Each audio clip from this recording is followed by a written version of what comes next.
आज बृहस्पतिवार है और ये सुबह का टाइम हो रहा है और ये मेरे कान्हा जी का सारा सामान रखा हुआ है। ये इनकी ज्वेलरी है, ये सब इनका कड़ा वाला डिब्बा है। तो मुझे बस आज ऑर्गेनाइज़ करना है इन सबको, क्योंकि मैंने बहुत दिन से कुछ ठीक से रखा नहीं है। ये सब ऐसे ही पड़ा हुआ है, मैं रोज़ चेंज करके बस ऐसे रख देती हूँ। ये इनका खिलौना है, सारा यहाँ पे खिलौना रखा हुआ है। और ये इनका झूला है जो कपड़े से ढका हुआ है ना, और मुझे उसको उतारना है क्योंकि हरियाली दी जा रही है। तो मुझे मेरे कान्हा जी के लिए उसको उतारना होगा, साफ़ सफाई भी करना होगा। बहुत दिन से मैंने कुछ किया ही नहीं है क्योंकि आजकल मन नहीं लग रहा है, तो बस मैं ऐसे व्लॉग भी नहीं डाल रही हूँ। तो आज मैं अपने कान्हा जी का आपको कपड़ों का कलेक्शन दिखाऊंगी, तो आप देखते रहिएगा। इसमें भी इनके कपड़े हैं, ये नीचे वाले डब्बे में भी इनके कपड़े हैं, यहाँ डोलची है और ये टोकरी है जिसमें मैं सिर्फ कुछ कुछ सामान ऐसे रख देती हूँ उनका। और ये डोलची पूरा फुल है उनका सामान से। तो मैं आज वही दिखा दूँगी आपको कैसे मैं अपने कान्हा जी का ड्रेस रखती हूँ। और ये तो न्यू ड्रेस है, मैंने बनवाया था, हो गए 2 महीने हो गए, नवरात्रि में ही बनवाने के लिए दिया था मैंने। तो ये वही ड्रेस है। ये भी दूध का भोग लगा था, मैं वही दूध उठाने आई थी, तो मैं वही सोचा कि व्लॉग भी शुरू कर लेती हूँ। यहाँ पे मैं सारा सामान इकट्ठा कर रही हूँ जो भी मुझे ऑर्गेनाइज़ करना है। ये टोकरी मैंने सिर्फ स्पेशली गोल टोकरी लिया है ताकि इसमें कान्हा जी का जो ड्रेस है वो गोल रह सके, क्योंकि मोड़ के रखने से बहुत बेकार हो जाता है, फिर उसका डिज़ाइन ही चेंज हो जाता है। तो मैंने सोचा कि इस तरह से रखूँगी तो अच्छा भी लगेगा देखने में, पहनाने के वक्त ज़्यादा आयरन नहीं करना पड़ेगा, एक बार रख दिया तो वो वैसे ही गोल ही रहेगा। तो ये टोकरी ख़रीदने का यही एक ढक्कन वाला भी है, इससे गंदगी भी नहीं होता है अंदर। ये पगड़ी मैंने ही बनाया है, पिछले साल नहीं, लॉकडाउन में मैंने इसको बनाया था। मुझे वाइट पगड़ी की ज़रूरत थी तो मैंने ये बनाया था। और ये मेरे कान्हा जी का एक छोटा सा ज्वेलरी बॉक्स है। उनके पास बहुत सारी ज्वेलरी हैं पर ये डेली मैं यूज़ करती हूँ, डेली के लिए मैंने निकाल के रखा है इसको। इसमें भी बहुत सारा चीज़ ऑर्गेनाइज़ करना है, धागा टूट गया है किसी का तो वो सब लगाना है। और ये पगड़ी का जो प्लास्टिक मैंने रखा है, इसके लिए मैंने अलग से डब्बा नहीं ख़रीदा था। तो इनका ये बहुत सारा मुकुट है जो कि ऐसे ही इधर उधर रखा रह रहा है, वो गंदा हो जाएगा और फिर पहना नहीं पाऊँगी, इसे धुल भी नहीं सकती हूँ। तो मैंने सोचा सबको पहले एक जिसका जो रैपर है उसके अंदर घुसा देती हूँ, सबको पैक करके रख देती हूँ। ये सब मैंने वृंदावन से लिया था और कुछ मैंने ऑनलाइन वृंदावन स्टोर से मंगाया था लॉकडाउन में। पिछले बार जब लॉकडाउन लगा था तो अगस्त में उन्होंने जन्माष्टमी के टाइम डिलीवरी देना शुरू किया था। तो उन्होंने बताया था कि हम डिलीवरी कर रहे हैं, अगर आपको चाहिए तो आप ले सकते हो।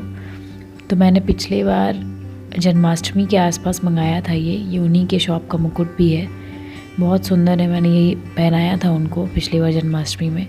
इस बार तो मैंने जन्माष्टमी की कोई प्रिपरेशन भी नहीं की है, देखते हैं भगवान की क्या मर्ज़ी है, कैसे वो क्या करते हैं। उनकी मर्ज़ी के बिना तो कुछ होता नहीं है। ये इनकी दूसरी विग है जो स्ट्रेट वालों वाली है। इनकी ये ड्रेसेस हैं जो न्यू है, अभी मैंने ज़्यादा पहनाया नहीं है, एक बार सब पहना हुआ है इनका। ये भी सब उन्हीं के यहाँ से मैंने पिछले बार मंगाया था। ये मोर वाला ड्रेस, ये पिंक ड्रेस, ये ब्लू ड्रेस सब उन्होंने ही भेजा था मुझे। और ये राखी के लिए मैंने पिंक ड्रेस मंगाया था पिछली बार। तो ये बहुत सुंदर सुंदर ड्रेस भेजते हैं वो शॉप वाले भैया। पिछली बार मुझे बिल्कुल भी टेंशन भी नहीं हुआ और मेरे घर पे सब कुछ सारा सामान आ गया था। अगर आपको वो चाहिए होगा तो आप मुझे कमेंट में पूछ सकते हैं, मैं बता दूंगी। और ये मेरे उलन कपड़ों का कलेक्शन है, ये तो मैं आपको विंटर में दिखा दूंगी क्योंकि ये भी बहुत सारा है, एक बार मैं नहीं दिखा सकती। तो मैंने कुछ इसमें रखा है, कुछ उस डब्बे में रखा है, क्योंकि इनका जो बहुत कपड़ा है ना काफ़ी छोटा छोटा है तो गुम हो जाता है, तो मुझे एक जगह रखना पड़ता है। तो जो ड्रेसेस इसमें अट गई हैं इसमें रख दिया है। और अभी मैं यहाँ पे सबको रैपर के अंदर डाल के रखूँगी, क्योंकि बिना रैपर के तो इतना गंदा हो जाएगा कि आप इसको वॉश नहीं कर सकते। मैं हल्का हल्का सिर्फ साफ़ ही कर पाती हूँ, क्योंकि इसका ऐसा कपड़ा रहता है ना पीछे वक्रम रहता है तो वक्रम पूरा ख़राब हो जाता है, इसलिए मैं ज़्यादा एकदम पानी से वॉश नहीं करती हूँ, क्योंकि मैंने कई बार करके देख लिया है, वो सब गंदा हो गया, पहनाने के लायक नहीं रहता है फिर। तो इसलिए मैं बहुत अच्छे से संभाल के रखती हूँ ताकि मुझे ज़्यादा धोना ना पड़े। ये उनकी बड़ी वाली पगड़ी है। मेरे पास एक ऐसा ही पग है जो कि बिल्कुल पार्टी वेयर टाइप का लगता है। मैं बड़े बड़े त्योहारों में उनको ये पहनाती हूँ। मेरे पास और इस टाइप के पग नहीं है, बहुत सिंपल पग है मेरे पास, लेकिन वो भी बहुत सुंदर दिखते हैं, जैसा कि आपने फ़ोटोज़ में देखा होगा मैंने लगाया है तो। और ये जो है ना ग्लिटर वाला जो पोशाक है, इसमें का 6 पोशाक उन्होंने मुझे भेजा था हर कलर का। तो यह 20 या 25 रुपए का पोशाक था ये, तो मैंने उनसे लिया था। तो उन्होंने हर कलर में भेज दिया कि आप वीक में जैसे कलर पहनाने चाहिए आप पहना सकते हो। और ये पोशाक मैंने खुद से बनाया था।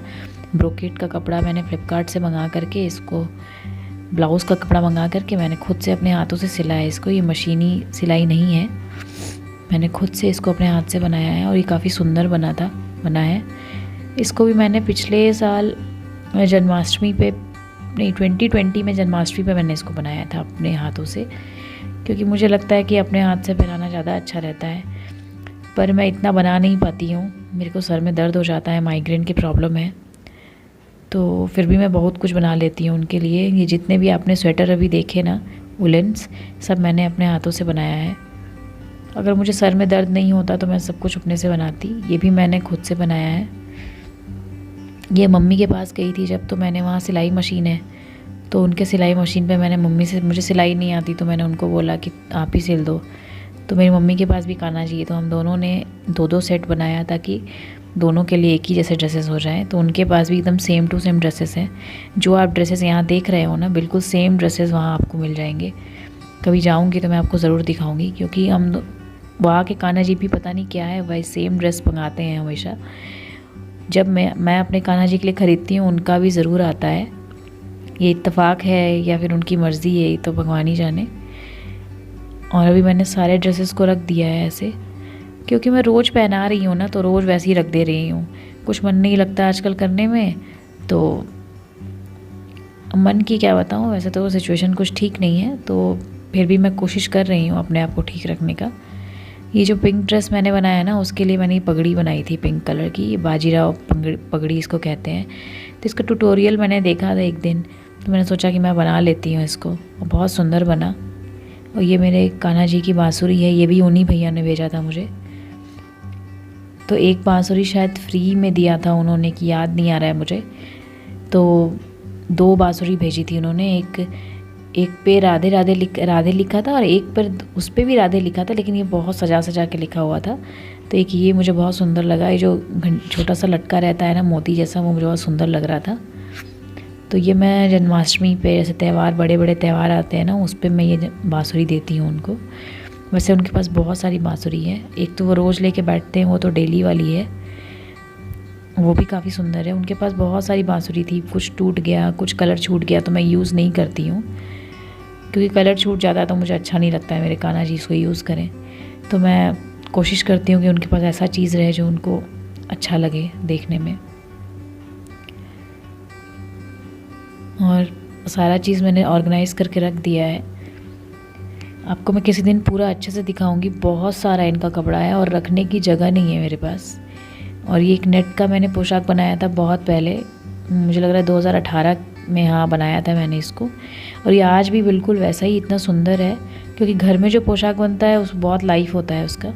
ये भी पोशाक मैंने अपने हाथों से ही बनाया है, नेट का है, वाइट कलर के नेट का बनाया था मैंने, और मैरून कलर का लेस लगा करके। इसका चोली है ये गोल्डन कलर का। तो ये भी मैंने अपने घर पे बनाया है। और ये उनके विग है, एक स्ट्रेट बालों वाली, और ये कर्ली हेयर जो आप लोगों ने देखा है वो अक्सर लगाते हैं, वो मुझे कर्ली वाली ज़्यादा अच्छी लगती है। और ये भी मैंने वृंदावन से ही ख़रीदा था, क्योंकि वहाँ पे ठाकुर जी का सामान बहुत सुंदर मिलता है, कहीं भी ऐसा नहीं मिलेगा जैसा वहाँ मिलता है। तो मैं जब जाती हूँ तो उनके लिए कुछ ले आती हूँ। कुछ क्या मतलब, मैं जाती हूँ तो बस मुझे मन करता है मैं वहाँ खो जाऊँ, ऐसा है ही, उनका कृपा है मुझ पर। और ये है उनके अंग वस्त्र हैं ये। तो अंग वस्त्र लपेटा जाता है, अंग वस्त्र उसको कहते हैं। जैसे कि कपड़े पहनाने के पहले आप अंग वस्त्र जो लपेटते हैं ना, ये वो है। मैंने एकदम पतला पतला कॉटन का बना के रखा है, जिससे गर्मी ना लगे, परेशानी ना हो उनको। और इनकी ज्वेलरी का बॉक्स भी मैंने अरेंज करना है, अभी तो पर किया नहीं है। और ये जो कपड़े आप देख रहे हैं ना रेड रेड कलर के, ये सब मैं अपने वहाँ पे जहाँ पूजा करती हूँ, पूजा स्थान पे बिछाने वाले कपड़े हैं। इसको मैंने अभी धो के रखा है, जो उस दिन साफ़ किया था, तो उसको धो के अभी यहीं ऊपर रखा है। इन सब को भी मुझे अंदर रखना है, नहीं तो ये गंदा हो जाएगा। तो इसको मैं अभी ऐसे ही रख देती हूँ, कुछ देर के बाद मैं इसको करूँगी।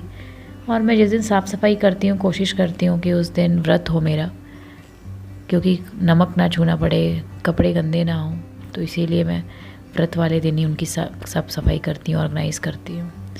और ये झूला अब ये मेरे हस्बैंड आएंगे शाम को, तो मुझे उतरवाना है, क्योंकि सब कुछ डिले हो सकता है, पर मेरे कान्हा जी का सेवा में डिले नहीं होना चाहिए।